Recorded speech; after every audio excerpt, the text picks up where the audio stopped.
sama bertemu dengan Ibu Bella, kalau bagus nyebutnya Bunda Kel ya. Mungkin Bunda Kel boleh berkenalan, nama lengkap mungkin, kemudian kesibukan saat ini, silakan. Assalamualaikum warahmatullahi wabarakatuh. Ya. Nama saya Bella Delma Nurul Masuk Hasan. Pekerjaan saya adalah spesialis kedokteran gigi anak. Kesibukan saya menemani anak-anak belajar, mengaji. Kemudian saya juga belajar lagi setiap hari, dan tentu saja refreshing saya adalah mengerjakan pasien. Baik, kata kuncinya kedokteran ya, kedokteran. Mungkin Bunda Kel boleh. Kedokteran gigi anak. Oh, kedokteran gigi anak, maaf. Iya. Ya, sudah diperbaiki ya, klarifikasi kedokteran gigi anak. Mungkin Bunda Kel boleh cerita tentang kedokteran itu sendiri, dan sekarang ini anak-anak ya, kaitannya dengan dunia kedokteran gigi anak. Hal apa yang perlu diperhatikan? Mungkin orang tua yang sedang memiliki buah hati, bagaimana merawat gigi yang buah hati dan seterusnya. Iya, jadi gini Pak Awo, orang tua itu berpikir jika merawat gigi itu dimulai ketika gigi sudah tumbuh. Iya. Padahal ketika kita membiasakan saat itu, ketika gigi sudah tumbuh untuk merawatnya, biasanya anak-anak sudah enggan mempersilahkan sikat gigi itu masuk ke mulutnya. Jadinya memang sejak dia baru lahir, kita sudah biasakan bersihkan secara berkala. Karena saat ini itu saya sudah jumpai pasien dengan umur 1 tahun, 8 bulan itu udah dengan kariesan. Padahal dengan gigi baru saja numbuh, kan biasanya numbuhnya umur 6 bulan, ada yang lebih cepat 4 bulan, tapi ya biasanya nggak sampai secepat itu, biasanya setahun tuh biasanya belum berubah, tapi saat ini tuh sudah bergeser menjadi entah lebih rapuh, ataukah karena perawatannya, ataukah karena strukturnya kurang kuat. Jadi semua itu pun nggak akan terjadi kalau tidak ada sisa makanan menempel di mulut. ASI itu juga makanan, cuma kadang-kadang ibu berkata ASI itu nggak melubangi gigi loh, gitu. Padahal sebenarnya enggak. ASI tetap melubangi gigi jika dia dibiarkan menempel lebih dari 20 menit. Itu ya teman-teman ya, ternyata gigi itu harus dijaga bahkan sebelum gigi itu tumbuh ya. Betul, jadi membiasakan membersihkan ya, supaya anak apa itu ada benda untuk membuat dia setelah makan ada yang Iya. Nah mungkin ini mungkin masih agak dasar ya, dasar. Mungkin bolehkah tahu sebenarnya bagian-bagian gigi apa saja sih Bunda Kel, dari bagian belakang sampai depan, dan apakah ada perbedaan cara merawat, mungkin cara menggosok seperti itu? Perbedaannya itu hanya proses yang tadi iklan itu kan sikat gigi atas bawah gitu kan. Iya. Sebenarnya itu sikat gigi itu satu arah dari arah gusi ke arah gigi. Bagaimana dengan gusi Pak Awo? Itu disikat enggak? Mau Pak Awo disikat enggak? Disikat ternyata. Sikat satu arah dari bawah ke atas, kalau yang bawah yang atas ke bawah. Kemudian kalau sebelah pipi juga sikat satu arah gitu. Bukan naik turun, karena gerakan naik turun itu malah memasukkan kotoran ke celah antara gusi dan gigi. Jadilah maka jadi plak dan karang gigi. Karies nih. Karang gigi itu beda sama karies itu decay itu pengurangan komponen gigi, rongos. Kalau karang gigi itu penambahan seperti kayak plak terus menumpuk jadi batu-batu yang mengeras, jadinya karang gigi atau kalkulus dalam bahasa medisnya. Iya. Baik, berarti kalau ternyata cara menggosoknya juga tidak benar, juga efeknya gigi justru malah bukannya terawat tapi malah bisa berlubang, dan mungkin juga tadi ada plak juga. Kalau boleh tahu Bunda Kel, sebenarnya persoalan-persoalan ini, masalah-masalah yang terjadi di gigi anak itu sebenarnya apa saja sih? Jadi gini, permasalahan yang sering terjadi itu adalah mengulung makanan, kemudian memberi nutrisinya dengan di mulut itu sampai berjam-jam. Jadi ada anak yang tipikalnya ngedot atau minum ASI sepanjang malam itu puting ibu atau dotnya itu berada di dalam mulutnya. Jadi dia rendam itu mulutnya, nanti kalau dia terasa haus dia baru sedot. Nah, kegiatan lama terendam itu menyebabkan gigi jadi mudah berlubang karena strukturnya udah melunak. Nah, karena sempurna, jadi dia bisa mudah dibongkar oleh bakteri. Mungkin kembali ke pertanyaan sebelumnya, mungkin belum dijawab oleh Bunda Kali. Nanti sebenarnya bagian-bagian gigi apa sih supaya kita kan cuma tahu ya periksa gigi, tapi kita nggak tahu gigi apa namanya, di sebelah mana, seperti itu. Jadi gigi memang ada struktur sendiri. Bagian email, bagian luar itu yang terkeras. Yang setelahnya itu bagian bente. Yang inti gigi itu yang berisi jaringan syaraf, limfa dan pembuluh darah itu namanya pulpa gigi. Nah, jadinya kalau masih lubang di email itu belum terasa apa-apa. Tapi begitu masuk lebih dalam ke dentin itu sudah mulai, karena di dentin itu ada akhiran syaraf. Sudah mulai berdenyut, tapi cuma sebentar. Tapi kalau denyutannya tuh berdenyut lebih dari 1 jam, biasanya sudah mengenai inti gigi. Seperti itu. Jadi bawa itu sebelum berlubang untuk cek gigi lebih baik pada anak-anak daripada setelah berlubang. Khawatirnya kalau misalnya dia harus berjumpa dengan dokter di kondisi toto tambal gigi gitu, itu kan yang nyaman. Walaupun sekarang banyak cara sih supaya pasien nggak terasa misalnya dibius dan lain-lain gitu. Nah, gigi sendiri itu membersihnya beda-beda. Kalau gigi seri yang di depan itu kan untuk memotong, membersihkannya juga beda sama gigi geraham. Gigi geraham itu kan mempunyai 5 permukaan atas, kanan, kiri, depan, belakang, ya kan? Kalau gigi seri itu permukaan depan, belakang, kanan, kiri, 4 permukaan. Cuma yang belum lazim di Indonesia itu penggunaan dental floss. Jadi setelah benang ya, betul, permukaan di antara kedua gigi itu, permukaan depan belakang. Kalau gigi depan permukaan kanan kirinya. Kenapa? Makanan yang terselip itu bisa menyebabkan lubang antara dua gigi. Malah kalau lubang gitu jadi kena 2 gigi kanan dan kirinya. Jadinya jadinya malah sedikit effort untuk nambahnya, butuh waktu lebih lama, terus giginya yang kena juga lebih banyak misalnya. Ada yang menarik ya, jadi setelah interview ini ternyata mungkin istilah menggosok gigi harus bukan diperbaiki ya. Ada opsi lain, bukan menggosok gigi, menggosok gugi ya, menggosok gusi dan menggosok gigi. Gusi dan gigi. Iya, gusi dan gigi. Oke, jadi gini Bunda, tentang gigi. Mungkin dari tadi kan kita ngobrolin tentang gigi yang katakanlah bermasalah. Sebenarnya gigi bukan hanya tentang itu, bahwa gigi juga ada benefit. Apa sih manfaatnya kalau kita punya gigi yang rapi, kita punya gigi yang sehat gitu. Benefitnya apa sih? Jadi sebenarnya mulut itu 80% penyakit berasal dari mulut. Kenapa? Karena kalau giginya nggak nyaman dipakai, biasanya ngunyahnya juga nggak enak. Nggak enak ngunyah, cepet-cepet ditelan, akhirnya pencernaan yang terganggu. Jadi sedikit banyak memang mempengaruhi, apalagi kalau memang lubang si gigi itu lubang udah sampai ke inti gigi. Nah, si racun dari kuman itu kan inti gigi itu punya pembuluh darah nih, ikut pembuluh darah ke seluruh tubuh, yang nggak menguntungkan bagi organ dalam kita, karena kuman dari gigi itu terkenal banget merusak katup jantung dan saraf ginjal. Jadinya investasi jangka panjang tuh menjaga kebersihan gigi, ya, karena nggak ada pengganti. Kalau gigi orang suka nggak usah dirawat, nanti juga ganti, nggak usah dirawat nanti juga masih bisa gigit di tempat lain gitu. Padahal sebenarnya itu proses pengabaian sih menurut saya, karena itu walaupun gigi kecil itu dia masing-masing itu dia berhak untuk disehatkan gitu, karena ternyata dia implikasinya kayak domino efek tuh, kena satu nggak sana gitu. Jadinya yang lebih baik sih mencegah ya daripada mengobati. Apalagi anak-anak gitu, saya suka nggak tega gitu, anak-anak harus ditambal, harus dibujuk rayunya lama, belum lagi nanti kalau nangis gitu kan, terus khawatirnya kayak memberikan kesan yang buruk pada kunjungan pertamanya ke dokter. Mungkin ini 2 pertanyaan sekaligus Bunda Kel. Jadi pertanyaan pertama nih ya, mungkin lebih ke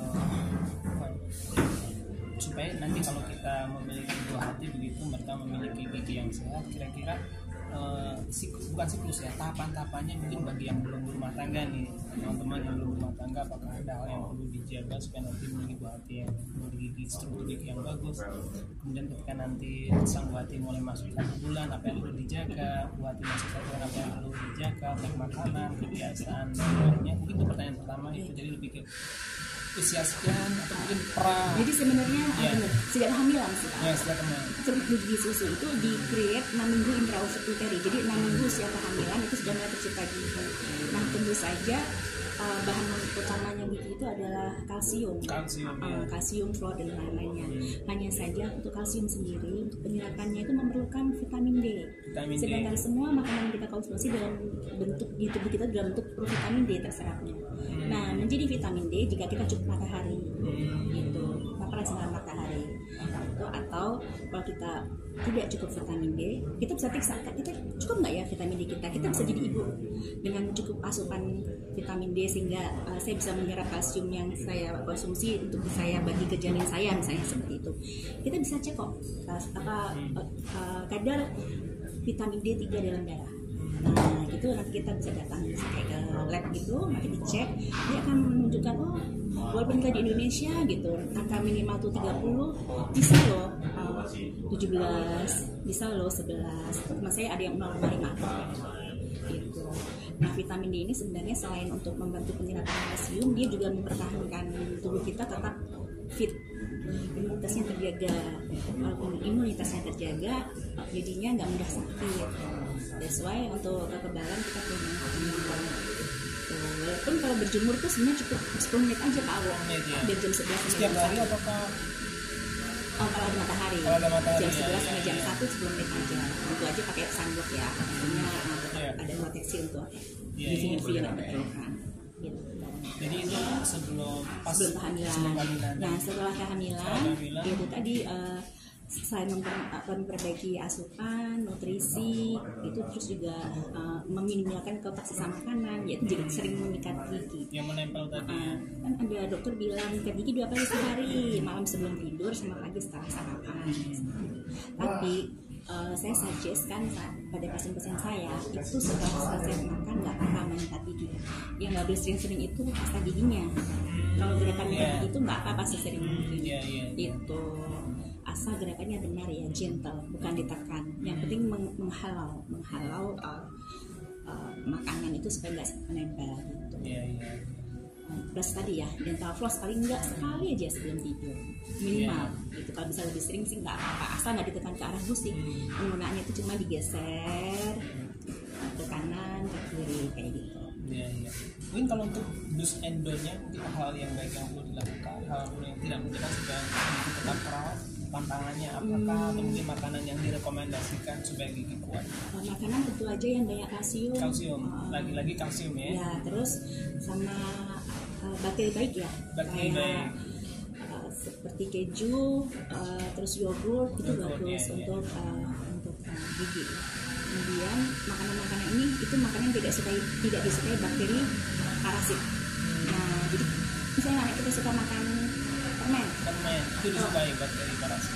Iya, karena bakteri itu suka yang manis-manis atau tepung yang dirubah jadi gula. Misalnya untuk penelitian kan top 3 yang menyebabkan lubang itu adalah 1 tepung ya. 2 wafer-waferan itu, 2 permen, 3 coklat. Nah, makanya kalau habis makan 3 itu ngemilnya buah, sayur atau keju. Jadi dibundling, jangan sendiri-sendiri gitu. Jadi supaya si sama gulanya itu dibersihkan oleh bakteri baik atau oleh serat-serat dari sayur atau buah. Yang penting jangan biarkan sisa makanan yang jahat itu menempel lebih dari 20 menit. Lebih dari 20 menit tidak boleh. Ya, karena menurut penelitian itu 20 menit itu bakteri sudah bisa melunakkan gigi dengan aktivitasnya dia. Dengan adanya sisa makanan dia bisa olah sisa makanan itu jadi asam. Yang dipakai untuk melunakkan gigi. Jadi sebelum kehamilan, pas kehamilan ada perawatannya sendiri saat kehamilan, dan sekarang saatnya terutama saat buah hati sudah lahir nih, Bunda Kel, alhamdulillah sih si kecil juga kemarin ternyata gigi geramnya tumbuh 4-4-nya sekaligus terus nyeri gitu. Jadi sisi apa namanya, sisi keunikan dari bagaimana proses tumbuh Iya, gigi itu betul. seperti apa sih ketika Iya. seorang anak? Iya, macam-macam ya anak tuh, ada yang tumbuhnya cepat, terus ada yang sobeknya gusi lama, ada bengkak kadang-kadang kayak ada timbul brokoli kecil gitu di itu, terus nanti jadi kayak lembaran benang, macam-macam. Cuma memang biasanya kalau geraham-geraham itu suka anget. Kenapa? Angetnya karena ada infeksi lain mengikuti. Anak jadi suka masukin jari, jadinya digigit, jadinya padahal nggak bersih. Nah itu infeksi bakterinya itu yang nyebabin dia jadi bengkak. Diare juga bisa ya? Bisa, Iya. bisa banget diare. Cuma bisa dikurangi dengan mengenalkan buah dingin. Buah dingin. Nah, dingin Tapi itu itu kan tidak berefek gigi yang dingin. enggak, justru kalau dingin itu sebagai untuk melihat gigi itu kalau nggak ada decay atau lubang, kasih makan dingin nggak sakit. Oh iya. Iya, justru kalau ada ibu yang suka ngadu sama saya, anak saya ini hobinya ngambil es batu dok gitu. Ya nggak apa-apa, bagus gitu, nyuciin giginya kuat gitu. Mengemil tuh harus yang keras-keras untuk memacu tulang gigi itu melebar, karena gigi dewasanya lebih besar. Struktur mulut juga ya mungkin? Iya. Iya. Kan perkembangan rahang tuh memang harus di usia anak-anak tuh, karena usia dewasa itu kita peluang lebih besar untuk gigi tumbuh. Iya. Mungkin saran untuk orang tua mungkin ibu Ibuati hendaknya 4 kebiasaan baik untuk menjaga atau merawat pertumbuhan gigi anak seperti apa? Kebiasaan baik ya. Ya 4 saja. Oke, sebenarnya saya isi sedikit ya. 4 kebiasaan baik itu, 1, anak terbiasa bersihkan giginya gitu, bersih. Jadi nggak cuma kalau sebelum tidur sama setelah sarapan, kok bisa ditambah lagi gitu setiap habis makan. Itu kebiasaan. Sikat tapi tanpa fluoride ya. Ya, kalau anak-anak kecil itu di bawah 3 tahun itu, baru 3 tahun ke bawah itu cuma sebesar beras. Jadi sedikit saja. Sedikit aja, dan itu free fluoride pasta giginya. Iya. Nanti kalau di atas 3 tahun ke atas udah sebesar kacang hijau. Ya, sebesar itu. Masih kecil berarti. Betul, masih kecil itu aja Pak butuhnya. Setelahnya sih kalau dia udah 6 ke atas udah bisa pakai fluoride dan seterusnya. Kemudian perkenalkan dengan flossing. Terus jangan kenalkan dulu lah minuman bersoda sebelum kopi dan soda sebelum 12 tahun. Saran saya. Kopi soda sebelum 12 tahun. Betul, karena ginjal ya. Ginjalnya belum siap. Anak-anak itu selesai pertumbuhan ginjal umur 12 tahun. Jadi biarkanlah ginjalnya beroptimal tumbuh kembangnya sampai dia siap, baru kita bolehlah kenalin dia macam-macam gitu. Ya kok cicip-cicip dikit boleh lah, tapi kalau bisa nggak usah dicicipin dulu biar nggak ketagihan. Maaf, sebelum selain kopi dan soda, apakah juga termasuk minuman manis seperti mungkin teh? Iya pasti. Itu udah hampir semua tahu ya, kalau makanan manis itu nggak bagus untuk gigi. Gitu. Tepung-tepungan juga nggak bagus. Terlebih maaf yang mungkin kemasan ya, yang kemasan karena pengawetnya juga ya. Itu nggak double effect gitu. Itu pertama udah nyikat gigi, flossing, mengatur makan minimal 2 kali sehari sebelum tidur malam dan setelah sarapan. Kalau bisa ditambah lagi, misalnya berapa kali setiap habis makan juga nggak apa-apa. Yang kedua flossing, terus yang ketiga mengatur dietnya. Kalau diet itu maksudnya makanan yang manis, makanan yang banyak tepung, itu diakhiri dengan buah, sayur atau keju. Dicamilin itu Pak. Bukan keju manis ya. Keju untuk membersihkan ya. Ya, untuk menetralize ya. Membersihkan. Jadi mengunyah makanan tadi itu memberikan efek pH yang tadinya asam menjadi normal atau ke arah basa. Nah itu kan bakteri parasitnya tuh nggak tumbuh di suasana itu, ya kan. Yang kedua, gerakan mengunyah sayur buah setelah makan itu meremas-remas kelenjar ludah di pipi dalam, di bawah lidah gitu kan, mengeluarkan air seperti air pada kaca wiper, jadi terbersihkan secara alami, gitu, self cleansing kita bilangnya. Sayur matang atau raw food nih? Kalau sayur itu bagusnya sih dikukus sebentar. Dikukus, sayur kukus berarti ya. Iya. Kukus atau minimal mungkin pengolahan mungkin ya. Iya, kalau buah kan bisa dipotong langsung, makan begitu aja. Semoga manfaat. Oh ya, baik. 3 nggak apa-apa ya, dari 4 cara cukup. Yang pertama kan tadi Empat. sikat gigi, 2 flossing, 3 hindari makanan manis, makan manis. Yang keempat, ya hindari makanan manis. Terus yang itu tadi makanan manis, yang keempat itu makan makanan yang tidak disukai oleh bakteri tadi, kayak keju, sayur, buah, setelah makan makanan yang kariogenik namanya, menyebabkan karies. Karies. Jadinya kita makan anti kariogenik, jadi makanan penolak karies gitu.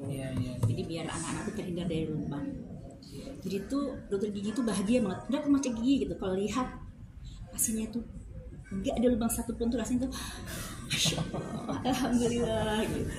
Karena memang kayaknya di Indonesia masih jadi 90% masalah sih gigi berlubang gitu. Dan ini adalah PR kami seluruh dokter gigi anak se-Indonesia dan pada umumnya, pada khususnya, dan seluruh dokter gigi di Indonesia pada umumnya. Memang ini adalah beban kami bersama yang memang untuk dipromosikan bahwa paling baik itu adalah pencegahan. Karena mengobati bagaimanapun tuh butuh effortnya lebih, dana yang banyak, waktu yang juga lebih lama kayak gitu. Mungkin mudah-mudahan Bunda Kel sepakat ya bahwa dokter terbaik selain dokter dalam arti yang spesialis, tapi juga dokter terbaik adalah orang tua sendiri. Wah, itu dokter seumur hidup lah ya. Iya. Kadang-kadang intuisi orang tua tuh lebih bisa dipercaya daripada dokter kan yang ngurusin 24 jam. Iya. Jadi bolehlah dokter itu sebagai media untuk mencari solusi. Tapi juga saya nggak mensuggest untuk satu percaya mengkhususkan satu dokter. Silahkan cari second opinion, third opinion gitu. Selama dia sesuai dengan belajar ya, orang tua juga harus belajar bahwa jadi orang tua itu belajar selama-lamanya. Ketika kita menjadi parents ya berarti kita siap untuk belajar menerus tanpa akhir. Insya Allah cukup ya teman-teman. Ini menyala beliau, aktifnya sangat sibuk dari rapat ke rapat, dari praktik ke praktik ya.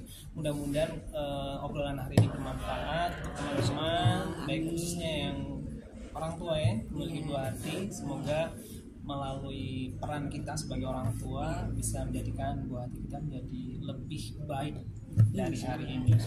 Terima kasih. Bunda Kel, ada yang mau disampaikan? Saya mau minta maaf kalau ada perkataan saya yang kurang berkenan atau tindakan saya yang kurang sesuai. Semoga itu jadi masukan untuk saya, nanti membawa ke langsung saya. Kalau misalnya ada kata-kata saya yang bermanfaat, semoga itu berguna dan itu semua ilmu insya Allah dari Allah Ta'ala. Amin. Semoga ada manfaatnya bincang kita pada siang hari ini. Amin.